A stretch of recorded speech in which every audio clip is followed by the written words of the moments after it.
अन्नपूर्णे सदापूर्णे शंकर प्राणवल्लभे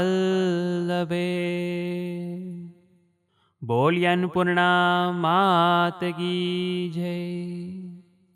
તો મિત્રો, સ્વાગત છે આપનું આપણી યુટ્યુબ ચેનલ ભક્તિ કીર્તન સંગ્રહમાં। મિત્રો, આજના આ વિડીયોમાં આપણે માગસર મહિનાની સુદ પક્ષની છઠથી શરૂ થનાર અન્નપૂર્ણા વ્રતની કથા સાંભળીશું। સાથે જ આ વ્રત કેવી રીતે કરાય, આ વ્રતનો મહિમા અને વ્રત કરવાથી શું ફળ મળે તેના વિશે પણ વાત કરીશું। તો અંત સુધી મારી સાથે જોડાયેલા રહેજો। વિડીયો પસંદ આવે તો લાઈક કરજો, શેર કરજો। અમારી ચેનલમાં નવા હોય તો સબસ્ક્રાઇબ કરવાનું ભૂલતા નહીં, કે જેથી કરીને આવા જ અવનવા વિડીયો આપ સૌને મળતા રહે। તો આવો સૌપ્રથમ આપણે અન્નપૂર્ણા વ્રતની વાર્તા સાંભળીએ, ત્યારબાદ આ વ્રતનો મહિમા વિધિ જાણીશું।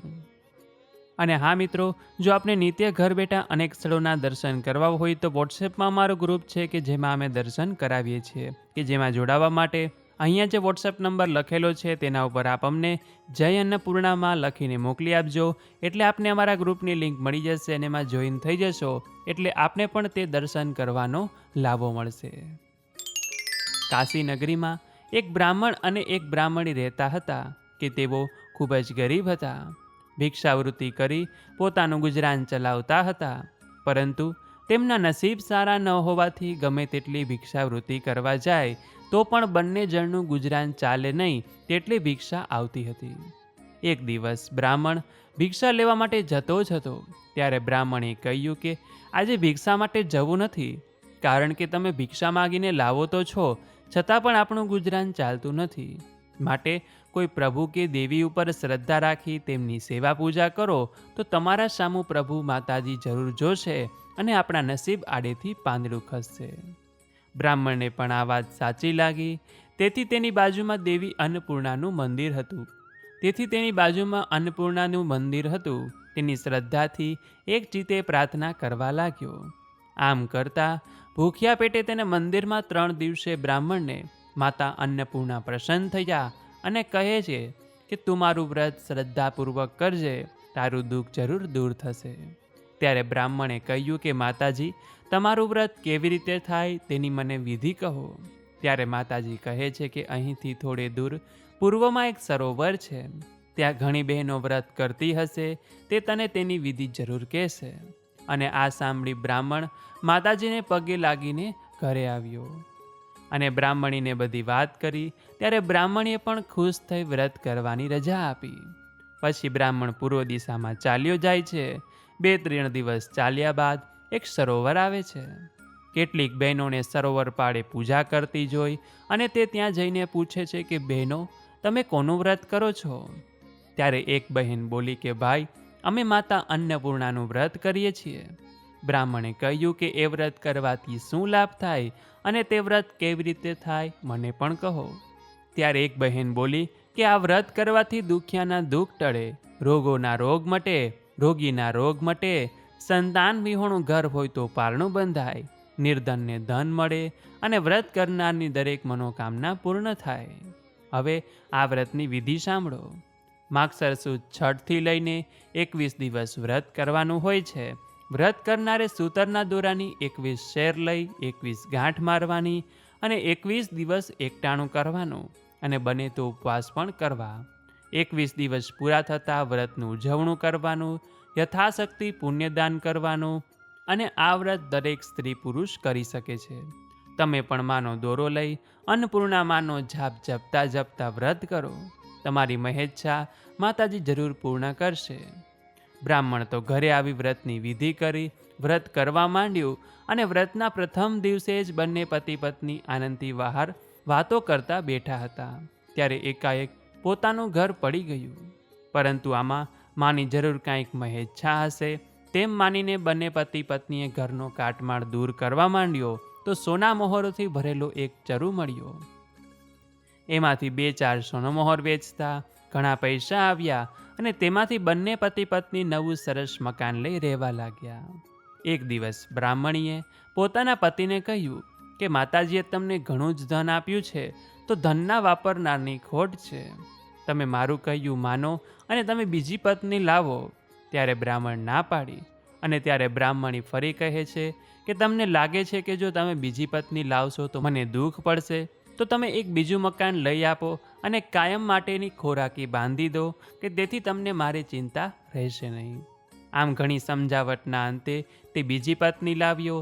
તેથી જૂની પત્ની નવા મકાનમાં રહેવા લાગી અને જૂના મકાનમાં નવી પત્ની અને તેનો પત્ની રહેવા લાગ્યા. એવામાં માગશર માસ આવતા બ્રાહ્મણને અન્નપૂર્ણાનું વ્રત કરવાનો દિવસ આવ્યો. તેથી તે જૂના પત્નીના ઘરે ગયો અને પતિ પત્નીએ સાથે અન્નપૂર્ણામાંનો દોરો લીધો અને વ્રત કરવા લાગ્યા. આ વાત નવી પત્નીને ન ગમવાથી પોતાના પતિ રાત્રે નિંદ્રાધીન હતો ત્યારે તેના ગળામાં બાંધેલો માતાજીનો દોરો તોડી સગડીમાં નાખી દીધો અને તેવો જ માનો કોપ થયો. તેથી તેમના મકાનને એકાએક આગ લાગી અને તે બંને માંડ જીવ બચાવીને બહાર આવ્યા અને માના આશીર્વાદથી મેળવેલો અપાર વૈભવ નાશ પામ્યો. આ બાજુ નવી પત્ની સુખની સગી હોવાથી તે તો પોતાના પિયર રહેવા ચાલી ગઈ અને બ્રાહ્મણ તો ઉદાસ થઈને બેઠો હતો.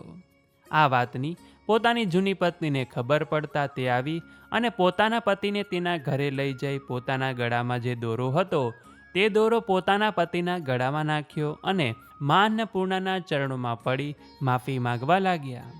શ્રદ્ધા ભક્તિથી પ્રાર્થના કરવા લાગ્યો અને આથી માતાજી પ્રસન્ન થયા અને રાત્રે બ્રાહ્મણને સ્વપ્નમાં આવ્યા અને કહે છે કે તારે સંતાનની ખોટ હતી તો મને કેવું હતું, તે નવી પત્ની શા માટે કરી? જા, હું તારા ઉપર પ્રસન્ન થઈ છું અને 9 માસ પછી તારી જૂની પત્નીને પેટે પુત્ર થશે અને તારા મુખે સરસ્વતીએ મંત્ર લખ્યો છે, તેથી તારી ખ્યાતિ પણ દેશ પરદેશ વધશે. હવે બીજી વાર આવી ભૂલ ન કરતો. અને આ બાજુ રમતા રમતા 9 માસ પૂરા થઈ ગયા. જૂનીને પુત્ર જન્મની પ્રાપ્તિ થઈ અને સુખ શાંતિથી રહેવા લાગ્યા.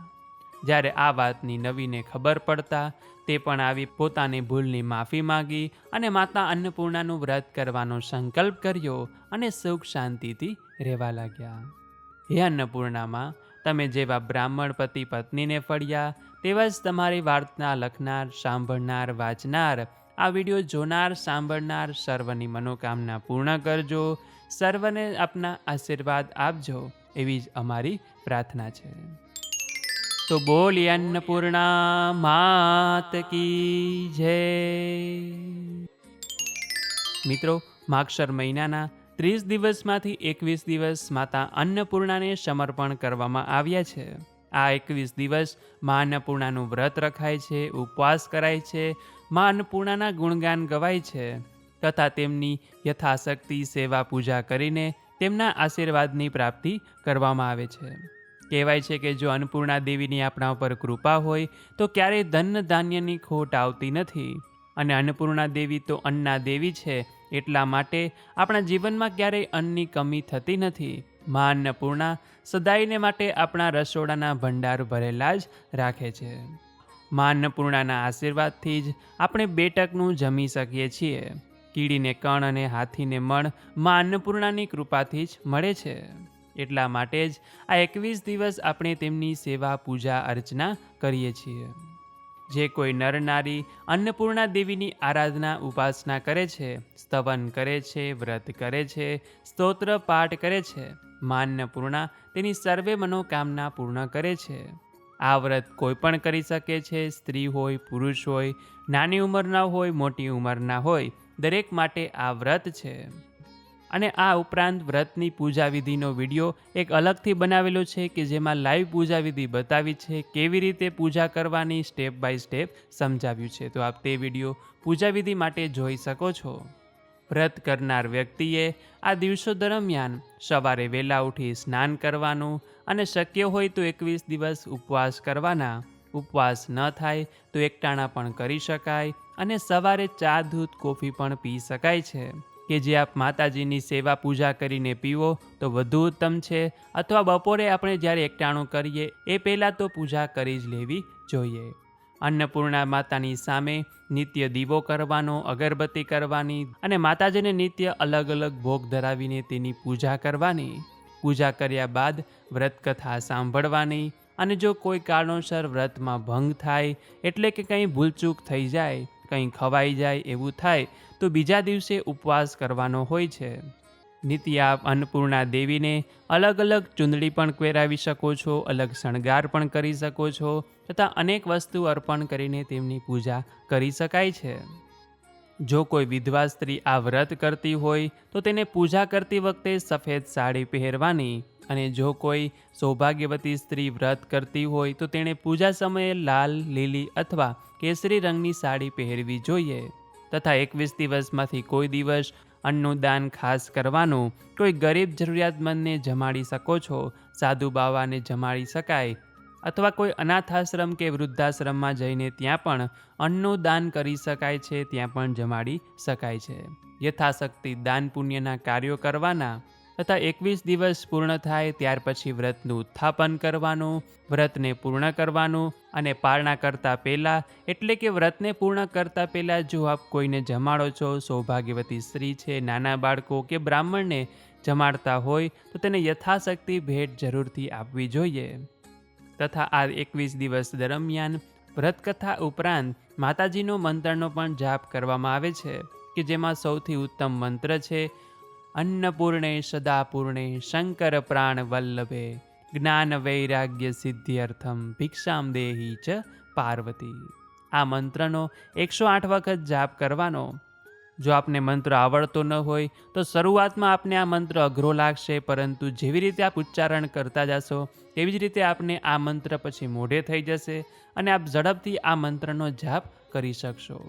21 દિવસ માતા અન્નપૂર્ણાને સમર્પિત કરવાના, તેમના ગુણગાન ગાવાના, પાઠ કરવાના. જો મંદિર હોય તો ત્યાં દર્શન કરવા પણ જવું જોઈએ. આ રીતે 21 દિવસ અન્નપૂર્ણા માતાનું વ્રત કરવાનું, કે જે કરવાથી માં અન્નપૂર્ણાના આશીર્વાદ જરૂરથી મળે છે. તો આશા છે કે આપ સૌ લોકોએ મારી સાથે અન્નપૂર્ણા વ્રતનો મહિમા, વિધિ, વ્રત કથા સાંભળી હશે, અને આવી જ રીતે 21 દિવસ સુધી મારી સાથે સાંભળતા રહેજો. તો આ વિડીયો પસંદ આવ્યો હોય તો લાઈક કરજો, શેર કરજો. અમારી ચેનલમાં નવા હોય તો સબસ્ક્રાઈબ કરવાનું ભૂલતા નહીં, કે જેથી કરીને આવા જ અવનવા વિડીયો આપ સૌને મળતા રહે. તો આ સાથે હવે મને રજા આપો, મળીશું ફરીથી એક નવા વિડીયોમાં. ત્યાં સુધી આપ સૌ લોકોને અમારી ચેનલના જય શ્રી કૃષ્ણ. ધન્યવાદ. મારી સાથે જોડાઈ રહેવા બદલ આપ સૌ ભક્તજનોનો ખૂબ ખૂબ આભાર. જય અન્નપૂર્ણામાં.